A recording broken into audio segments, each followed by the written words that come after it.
السلام علیکم ورحمۃ اللہ وبرکاتہ۔ بسم اللہ الرحمن الرحیم۔ سیرت سے متعلق ہمارے سامنے کچھ اسباق چل رہے تھے، اور السلام علیکم ورحمۃ اللہ وبرکاتہ۔ بسم اللہ الرحمن الرحیم۔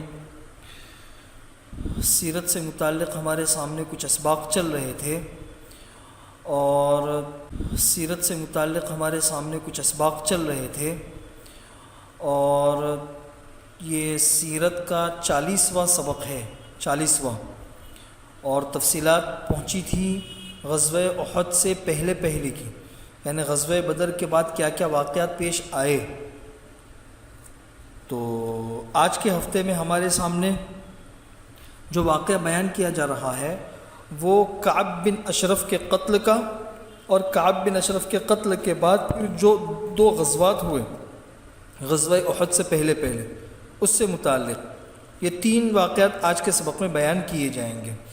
اس سے پہلے ایک نام آیا ہے کعب بن اشرف کا۔ تو کعب بن اشرف یہ یہودیوں میں وہ شخص تھا جسے اسلام اور اہل اسلام سے بہت سخت عداوت اور جلن تھی، اور یہ حضور اکرم صلی اللہ علیہ وسلم کو تکلیفیں بھی پہنچایا کرتا تھا، اور حضور اکرم صلی اللہ علیہ وسلم کے خلاف جنگ کی کھلم کھلا دعوت دیتا پھرتا تھا۔ اس کا تعلق قبیلہ طی کی شاخ ہے ایک بنو نبہان، جس کا نام ہے بنو نبہان، سے اس کا تعلق تھا، اور اس کی جو ماں ہے یہ قبیلہ بنو نذیر سے تھی۔ یہ بہت بڑا مالدار اور سرمایہ دار تھا، اور عرب میں اس کے حسن اور جمال کا بہت شہرہ تھا، بہت حسین اور جمیل تھا یہ، اور یہ ایک معروف شاعر بھی تھا۔ اس کا جو قلعہ ہے یہ مدینہ کے جنوب میں بنو نذیر کی جو آبادی تھی، اس بنو نذیر کی آبادی کے پیچھے واقع تھا۔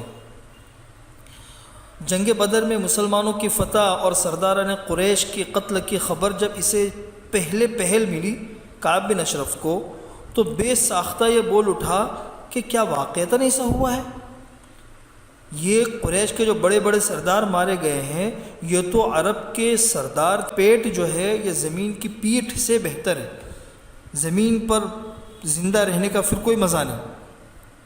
جب اسے یقینی طور پر علم ہو گیا، یقین ہو گیا کہ واقعتاً قریش مکہ کو شکست ہوئی ہے اور مسلمانوں کو اور حضور اکرم صلی اللہ علیہ وسلم کو فتح ملی ہے، تو پھر اللہ کا یہ دشمن حضور اکرم صلی اللہ علیہ وسلم اور مسلمانوں کی ہجوں میں، یعنی مذمت میں، اور اللہ کے دشمنوں کی تعریف پر اتر آیا، یعنی اللہ کے دشمنوں کی تعریف کرتا پھرتا تھا، اور حضور اکرم صلی اللہ علیہ وسلم کی اور مسلمانوں کی برائیاں کرتا پھرتا تھا، اور اللہ کے دشمنوں کو، اسلام کے دشمنوں کو مسلمانوں کے خلاف بھڑکانے لگا۔ جب یہ کام کرنا شروع کیا تو اس سے بھی اس کے جذبات کو سکون نہیں ملا، تو اس نے دوسرا قدم یہ اٹھایا کہ وہ سوار ہو کر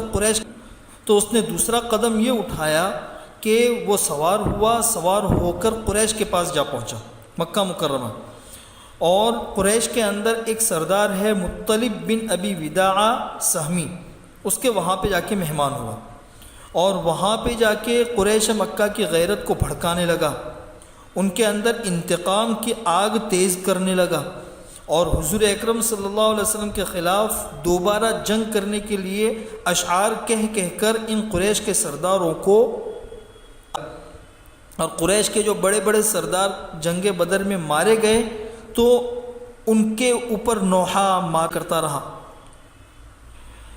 اس کی وجہ سے قریش مکہ کے اندر اور جذبہ پیدا ہو گیا کہ بھئی محمد سے اور اس کے ساتھیوں سے ہم کو بدلہ لینا چاہیے۔ یہ کعب بن اشرف اسی سفر کے اندر مکہ مکرمہ میں ہی موجود تھا۔ اسی دوران ابو سفیان نے اور مشرکین مکہ نے کعب بن اشرف سے دریافت کیا، پوچھا کہ بھئی ہمارا دین بہتر ہے تمہارے نزدیک یا محمد اور اس کے ساتھیوں کا دین بہتر ہے؟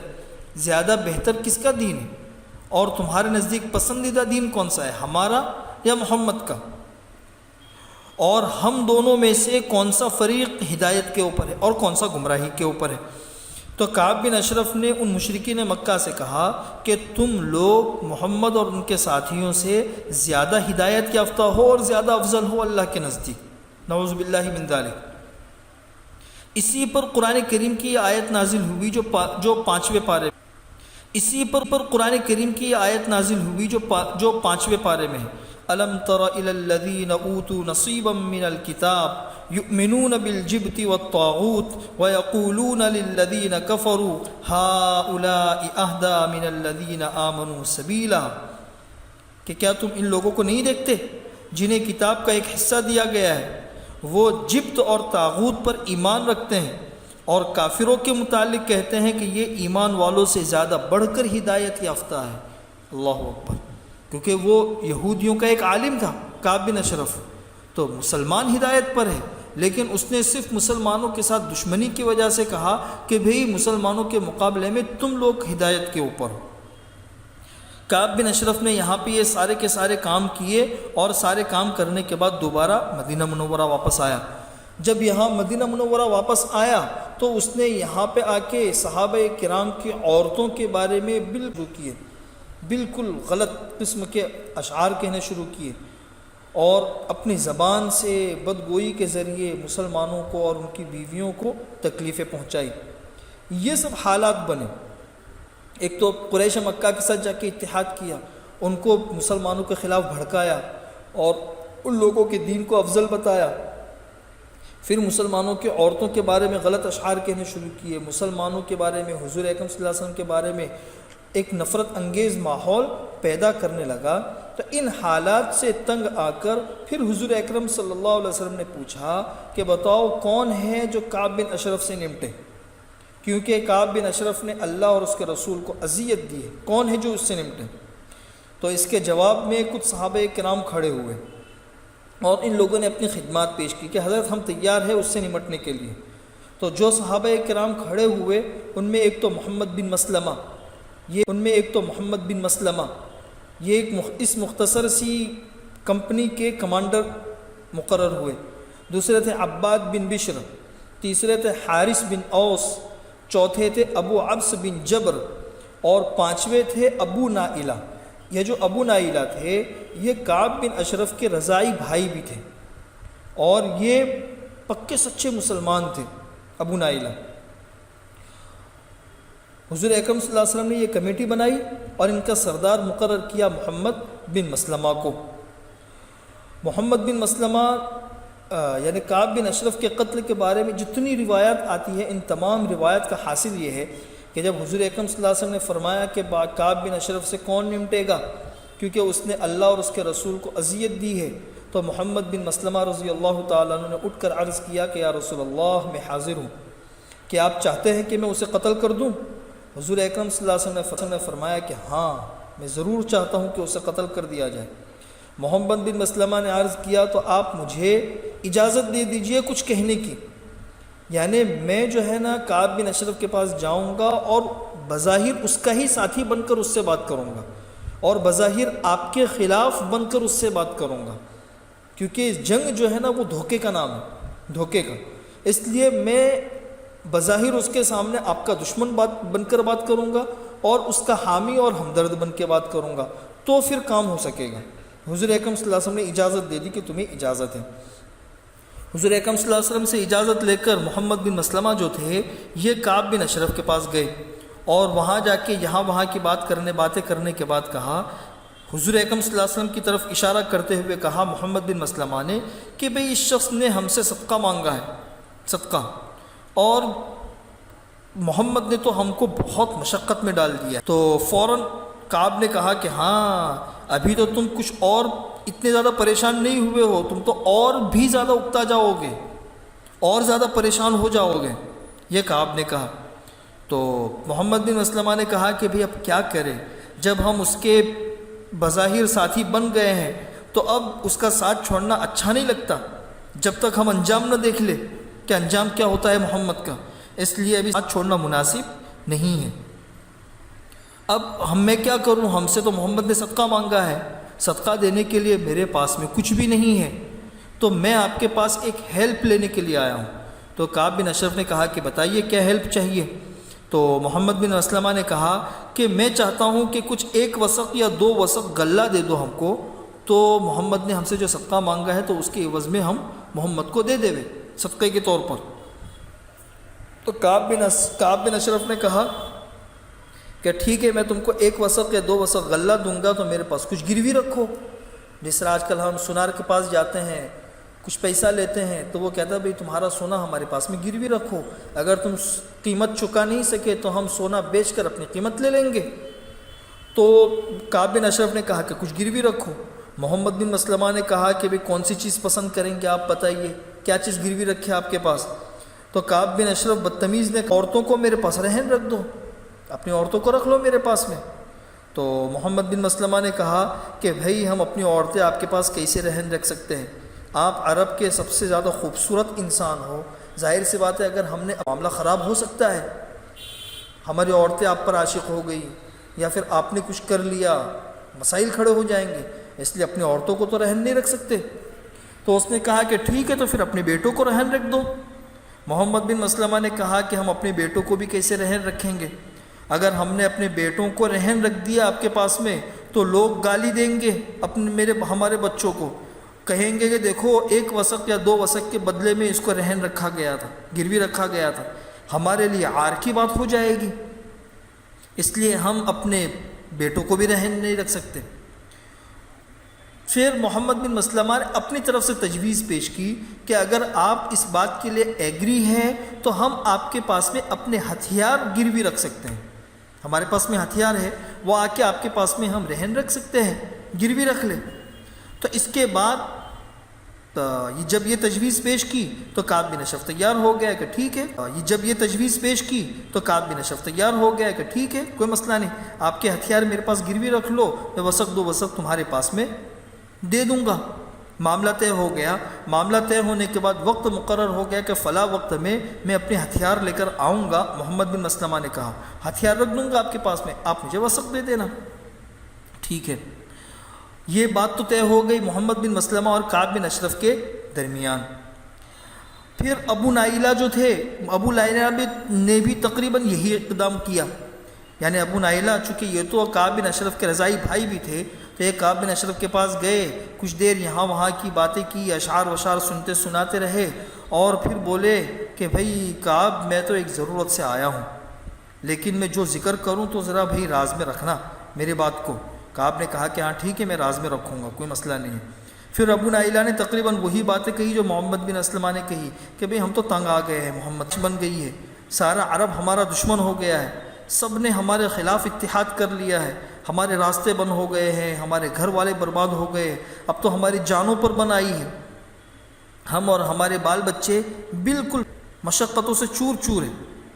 بس ایسی بات کر کے پھر ابو نائلہ نے بھی کعب بن اشرف کو پٹا لیا. ساری باتیں ہونے کے بعد ان سے بھی طے ہو گیا کہ ہاں بھائی تم جو ہے نا اگر 1 وسق 2 وسق تم کو چاہیے غلہ تو اپنے ہتھیار لا کے میرے پاس میں گروی رکھ لو.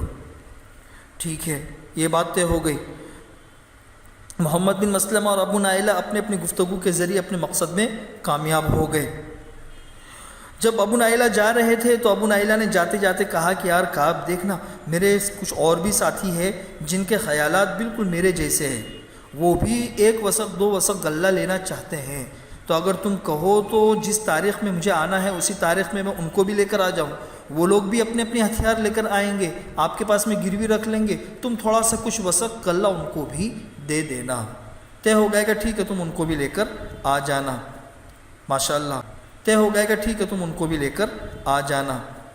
ماشاءاللہ بات طے ہو گئی اور بالکل کام جو تھا وہ بالکل صحیح سمت کی طرف جا رہا تھا, کیونکہ پہلے سے بات طے ہو گئی. تو اگر ان دونوں یعنی محمد بن مسلمہ اور ابو نائلہ کے ساتھ دوسرے ساتھی بھی آئیں گے تو کعب بن اشرف اچانک چونکے گا نہیں کہ یہ لوگ کیوں آ گئے, یہ لوگ کون ہیں. یہ ابتدائی مرحلہ مکمل کر لینے کے بعد 14 ربیع الاول سن ہجری 3 کی چاندنی رات کو یہ مختصر سا دستہ حضور اکرم صلی اللہ علیہ وسلم کے پاس جمع ہوا. حضور اکرم صلی اللہ علیہ وسلم نے بقیہ غرقت تک ان لوگوں کی مشایعت فرمائی, رخصت کیا. پھر حضور اکرم صلی اللہ علیہ وسلم نے بقیہ غرقد سے آگے ان لوگوں کو یہ فرماتے ہوئے رخصت کیا کہ اللہ کا نام لے کر جاؤ، اللہ تمہاری مدد فرمائے۔ پھر حضور اکرم صلی اللہ علیہ وسلم اپنے گھر واپس پلٹ آئے اور نماز اور ادھر یہ دستہ کعب بن اشرف کے قلعے کے دامن میں پہنچا تو ابو نائلہ نے زور سے آواز دی، کعب بن اشرف ہم لوگ آ گئے ہیں۔ تو آواز سن کر وہ کعب بن اشرف ان ساتھیوں کے پاس جانے کے لیے اٹھا۔ تو کعب بن اشرف کی نئی نئی شادی ہوئی تھی اور اس کی بیوی بالکل نئی نویلی دلہن تھی۔ تو اس کی بیوی نے پوچھا کہ بھئی اس وقت کہاں جا رہے ہو تم؟ یہ جو نیچے سے آواز آئی ہے، اس آواز کے اندر سے مجھے خون ٹپکتا ہوا محسوس ہو رہا ہے۔ نئی نویلی دلہن فوراً بھانپ لیا، اس نے کہا کہ اس آواز سے مجھے خون ٹپک رہا ہے۔ تو کعب نے کہا کہ بھئی یہ تو میرا بھائی ہے محمد بن مسلمہ، اور میرا دودھ شریک بھائی ابو نائلہ ہے۔ کریم آدمی کو اگر نیزے کی مار کی طرف بھی بلایا جائے تو اس پکار پر بھی وہ چلا جاتا ہے۔ میں کریم آدمی ہوں، اگر نیزے کی مار کی طرف بھی بلایا جائے تو اس پکار پر بھی وہ چلا جاتا ہے۔ میں کریم آدمی ہوں، اگر نیزے کی مار کی طرف بھی بلایا جائے میں چلا جاؤں گا، کوئی حرج نہیں ہے۔ اس کے بعد وہ باہر آ گیا، بالکل خوشبو میں نہایا ہوا، بہت خوشبو لگا کر سر سے خوشبو کی لہریں پھوٹ رہی تھیں۔ ابو نائلہ نے اپنے ساتھیوں سے پہلے ہی سے کہہ کے رکھا تھا کہ جب وہ آ جائے گا تو میں اس کے بال پکڑ کر سونگھوں گا، اور جب تم دیکھو کہ میں نے اس کا سر پکڑ کر اپنے قابو میں کر لیا ہے تو چاروں طرف سے اس پر پل پڑنا اور اسے ختم کر دینا۔ چنانچہ وہ آیا کعب بن اشرف جب آیا تو کچھ دیر باتیں ہوتی رہی۔ پھر ابو نائلہ نے کہا کہ چلو کعب شیب عجوز تک چلتے ہیں، تھوڑا سا تفریح کر کے آتے ہیں، جیسے رات کو لوگ نکلتے ہیں نا، چلو بھی تھوڑا سا واکنگ کر کے آتے ہیں، جاگنگ کر کے آتے ہیں، تھوڑا گپ شپ کر کے آتے ہیں، آج رات باتیں کریں گے، باتیں کرتے کرتے چلتے ہیں۔ اس نے کہا کہ چلو چاہتے ہو تو چلتے ہیں، جوس پی کر آپ لوگ چل پڑے۔ راستے میں باتیں بھی ہو رہی ہے۔ راستے میں ابو نائلہ نے کہا کہ بھئی آج تو بڑی عجیب خوشبو آ رہی ہے تیرے اندر سے۔ تو یہ سن کر کعب کا سینہ فخر سے تن گیا۔ اس نے کہا کہ ہاں بھائی، میرے پاس عرب کی سب سے زیادہ خوشبو والی عورت ہے، اس کے لیے میں بھی ظاہر سی بات ہے خوشبو میں ہی نہا رہا ہوں۔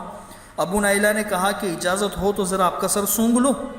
وہ بولا ہاں کیا، کیوں نہیں۔ ابو نائلہ نے اس کے سر میں اپنا ہاتھ ڈالا، پھر خود بھی سونگھا اور ساتھیوں کو بھی سونگھایا کہ دیکھو کیا خوشبو ہے اس کے سر میں۔ پھر سر اس کا چھوڑ دیا تاکہ تھوڑا سا اطمینان ہو جائے اسے۔ کچھ اور چلے تو ابو نائلہ نے کہا کہ بھئی ایک بار اور، بڑی اچھی خوشبو آ رہی ہے۔ کعب نے کہا کہ ہاں کیوں نہیں۔ ابو نائلہ نے پھر اس کا سر چلتے رہے باتیں کرتے رہے۔ ابو نائلہ نے کہا کہ بھئی ایک مرتبہ اور۔ کعب نے کہا کہ ٹھیک ہے بھئی۔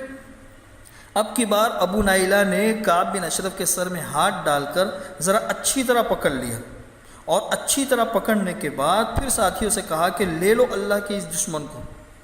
بس یہ کہتے ہی چاروں طرف سے وہ جو ساتھی تھے وہ ٹوٹ پڑے اس کے اوپر، اور محمد بن مسلمہ اس کے اوپر چڑھے اور اس نے زور سے آواز لگائی، اتنی زور سے اس نے چیخ لگائی ہے کہ آس پاس کے جتنے قلعے تھے وہ سارے قلعوں کے اندر آواز پہنچ گئی، اور ان سارے قلعوں نے آگ روشن کر لی۔ آگ روشن کرنے کا مطلب یہ تھا کہ کوئی بہت بڑا حادثہ ہوا ہے۔ اس زمانے میں ایسا ہوتا تھا، رات کو اچانک قلعے کے اوپر آگ روشن کی جائے تو اس کا مطلب یہ ہے کہ کوئی بہت بڑا حادثہ ہوا ہے۔ سب قلعوں کے اندر آواز پہنچ گئی، لیکن سب نے آگ کے کوئی بہت بڑا حادثہ ہوا ہے۔ سب قلعوں کے اندر آواز پہنچ گئی، لیکن سب نے آگ روشن کرنے کے باوجود بھی کوئی فائدہ ہوا نہیں، اور ان تمام ساتھیوں نے مل کر اسے قتل کر دیا۔ اور اپنا کام پورا کرنے کے بعد یہ دستہ اب یہاں سے روانہ ہوا۔ جب یہ کارروائی چل رہی تھی تو ان صحابہ کرام میں ایک صحابی تھے حضرت حارث بن اوس رضی اللہ تعالیٰ عنہ۔ ان کو بعض ساتھیوں کی تلوار کی نوک لگ گئی تھی جس سے وہ زخمی ہو گئے تھے، اور ان کے جسم سے خون بہہ رہا تھا۔ چنانچہ واپسی میں جب یہ دستہ حرہ عریض تک پہنچا تو دیکھا کہ بھئی حارث تو ساتھ میں ہے نہیں۔ سب لوگ عجلت کے اندر جلدی جلدی چلتے چلتے یہاں تک پہنچے تو دیکھا کہ بھئی حارث نہیں ہے ہمارے ساتھ میں، کہاں ہے؟ تو سب ساتھی یہاں پہ رک گئے۔ تھوڑی دیر گزری تھی کہ حارث بھی ان لوگوں کے نشانات دیکھتے دیکھتے یہاں پر پہنچ گئے۔ چونکہ حارث زخمی ہو گئے تھے اس لیے دوسرے ساتھیوں نے ان کو اٹھا لیا۔ حضور اکرم صلی اللہ علیہ وسلم کو بھی سنائی پڑا۔ آپ صلی اللہ علیہ وسلم سمجھ گئے کہ ان لوگوں نے اسے مار دیا ہے، چنانچہ آپ صلی اللہ علیہ وسلم نے بھی اللہ اکبر زور سے آواز لگائی۔ پھر جب یہ لوگ حضور اکرم صلی اللہ علیہ وسلم کی خدمت میں پہنچے تو ان لوگوں کو دیکھ کر حضور اکرم صلی اللہ علیہ وسلم نے فرمایا افلحت الوجوہ، یہ چہرے کامیاب رہیں۔ ان لوگوں نے حضور اکرم صلی اللہ علیہ وسلم سے فرمایا ووجہک یا رسول اللہ، ووجہک یا رسول اللہ، اے اللہ کے رسول آپ کا چہرہ بھی کامیاب رہا۔ بس یہ باتیں ہوئی اور صحابہ کرام نے اس کعب بن اشرف کا سر حضور اکرم صلی اللہ علیہ وسلم کے سامنے جا کے رکھ دیا۔ حضور اکرم صلی اللہ علیہ وسلم نے اس کے قتل پر اللہ کی حمد و ثنا بیان کی، اور حارث بن اسود جو زخمی ہو گئے تھے، حارث بن اوس جو زخمی ہو گئے تھے، ان کے زخم کے اوپر حضور اکرم صلی اللہ علیہ وسلم نے اپنا لعاب دہن لگایا جس سے وہ شفایاب ہو گئے، اور ان کے زخم کے اوپر حضور اکرم صلی اللہ علیہ وسلم نے اپنا لعاب دہن لگایا جس سے وہ شفایاب ہو گئے، اور آئندہ پھر ان کو اس زخم میں کبھی تکلیف نہیں ہوئی۔ ادھر یہودیوں کو جب پتہ چلا کہ ہمارا سردار کعب بن اشرف قتل ہو چکا ہے تو ان کے ہٹ دھرم اور ضدی دلوں کے اندر رعب بیٹھ گیا، رعب۔ ان کی سمجھ میں آ گیا کہ بھئی محمد جتنے بھی نرم ہو، لیکن اگر وہ محسوس کر لیتے ہیں کہ امن اور امان کے ساتھ کھیلنے والے، ہنگامے اور اضطراب برپا کرنے والے اور عہد و پیمان کا احترام نہ کرنے والوں پر نصیحت فائدہ نہیں دے رہی ہے تو آپ جو ہے نا طاقت کے استعمال سے بھی گریز نہیں کریں گے، بے نرم جتنے بھی ہو، لیکن اگر کوئی امن و امان کو خراب کرے گا تو اس کے ساتھ میں رحم کرنے کا، اس کے ساتھ میں نرمی اختیار کرنے کا کیا فائدہ؟ وہاں تو نرمی بجائے فائدے کے نقصان پہنچاتی ہے۔ ان لوگوں کو اس بات کا یقین ہو گیا اور انہوں ایسا ہو گئے جیسے دم سادھے، ایسا لگ رہا تھا کہ جسے ان لوگوں کی ہمت ٹوٹ گئی ہو، سانپ تیزی کے ساتھ میں اپنے بلوں میں جا گھسے، سب خاموش ہو گئے، سب، کسی کو بولنے کی ہمت نہیں ہوئی۔ اس طرح ایک مدت تک کے لیے حضور اکرم صلی اللہ علیہ وسلم مدینہ کے باہر سے پیش آنے والے جو متوقع خطرات تھا اس کا سامنا کرنے کے لیے فارغ ہو گئے۔ اب باہر سے کوئی سازشیں بظاہر نہیں ہیں اور مسلمان بھی بہت سی اندرونی مشکلات سے فارغ ہو گئے۔ اندیشہ تھا کہ اندر کچھ انتشار نہ ہو جائے، لیکن اس جڑ کے کٹنے سے سارا انتشار ختم ہو گیا اور امن و امان قائم ہو گیا۔ یہ تھا کعب بن اشرف کے قتل کا قصہ۔ اس کے بعد ایک غزوہ پیش آیا غزوہ بحران کے نام سے۔ غزوہ بحران کے نام سے جو غزوہ پیش آیا ہے تو اس غزوے کے اندر 300 کے قریب صحابہ کرام شریک تھے۔ اس فوج کو لے کر حضور اکرم صلی اللہ علیہ وسلم خود ربیع الاول کے مہینے میں سن 3 ہجری میں بحران نام کا ایک علاقہ ہے، وہاں تک تشریف لے گئے۔ یہ حجاز کے اندر فرع کے اطراف میں ایک معدنیاتی مقام ہے، معدنیات، اور ربیع الاخر اور جمادی الاولیٰ کے 2 مہینے وہیں پہ قیام فرما رہے۔ اس کے بعد حضور اکرم صلی اللہ علیہ وسلم مدینہ واپس تشریف لائے اور کسی قسم کی لڑائی سے سابقہ پیش نہیں آیا۔ اس کے بعد ایک سریہ پیش آیا جس کو سریہ زید بن حارثہ کہتے ہیں۔ سریہ زید بن حارثہ، یہ جنگ احد سے پہلے مسلمانوں کی آخری اور کامیاب ترین مہم تھی جو جمادی الاخری سن ہجری 3 میں پیش آئی۔ واقعے کی تفصیلات یہ ہے کہ جنگ بدر کے بعد سے قریش مسلسل بے چین تھے۔ گرمی کا موسم آ گیا اور گرمی کے موسم میں یہ لوگ ملک کے تجارتی سفر کا وقت بھی آ گیا۔ اب انہیں ایک فکر دامنگیر ہوئی۔ فکر کیا دامنگیر ہوئی؟ فکر یہ دامنگیر ہوئی کہ اس مرتبہ اس تجارتی قافلے کا سردار بنایا گیا تھا صفوان بن امیہ کو۔ تو صفوان بن امیہ نے قریش سے کہا کہ بھئی محمد اور اس کے ساتھیوں نے ہماری تجارتی جو شاہراہ ہے وہ ہمارے لیے بہت سخت بنا دی ہے، سمجھ میں نہیں آتا کہ ہم اس کے ساتھیوں سے کیسے نمٹیں۔ وہ محمد اور اس کے ساتھی جو ہے نا وہ ساحل چھوڑ کر ہٹتے ہی نہیں ہیں، اور ساحل کے اطراف میں رہنے والے جتنے قبائل تھے ان تمام قبائل سے صلح کر لی ہے محمد کے ساتھیوں نے، اور عام لوگ بھی ان کے ساتھ میں ہی ہیں۔ اب سمجھ میں نہیں آتا کہ ہم ملک شام جانے کے لیے کون سا راستہ اختیار کریں۔ اگر ہم مدینہ والے راستے سے ہی جاتے ہیں پھر تو ہمارا پورا قافلہ لوٹ لیا جائے گا، اور اگر ہم اپنے گھروں میں ہی بیٹھے رہتے ہیں تو ہمارا جو اصل مدل ہے، راس المال جسے کہتے ہیں، تو ہمارا مدل جو ہے وہ بھی ختم ہو جائے گا، کچھ باقی ہی نہیں بچے گا۔ اس لیے کہ مکے میں ہماری زندگی کا دار و مدار بس یہ 2 سفروں کے اوپر ہے، گرمیوں میں شام کی طرف اور ٹھنڈیوں میں یمن کی طرف، یمن اور حبشہ کی طرف۔ اب کیا کریں؟ تو صفوان کے اس سوال کے بعد خوب غور و خوض ہوا، کیا کریں؟ تو اسود بن عبد المطلب تھے، انہوں نے کہا کہ صفوان ایک کام کرو، تم ساحل کا راستہ چھوڑ کر عراق کے راستے سے شام چلے جاؤ۔ اور یہ عراق کے راستے سے شام جانے کا راستہ یہ بہت لمبا ہے، مکہ سے انسان نجد جائے، نجد سے پھر شام جائے، اور مدینہ کے مشرق میں خاصے فاصلے سے گزرتا ہے، اور قریش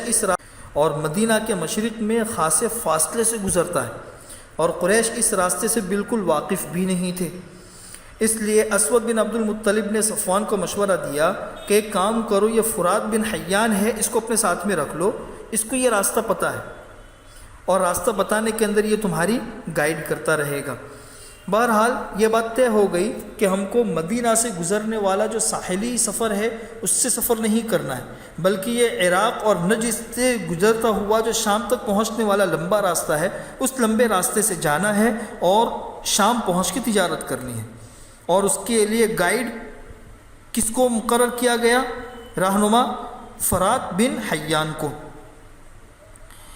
یہ قافلہ یہاں سے روانہ ہوا، لیکن ان کے اس قافلے کے روانہ ہونے کی پوری خبر اللہ تعالیٰ نے حضور اکرم صلی اللہ علیہ وسلم کو مدینہ منورہ بیٹھے بیٹھے پہنچا دی۔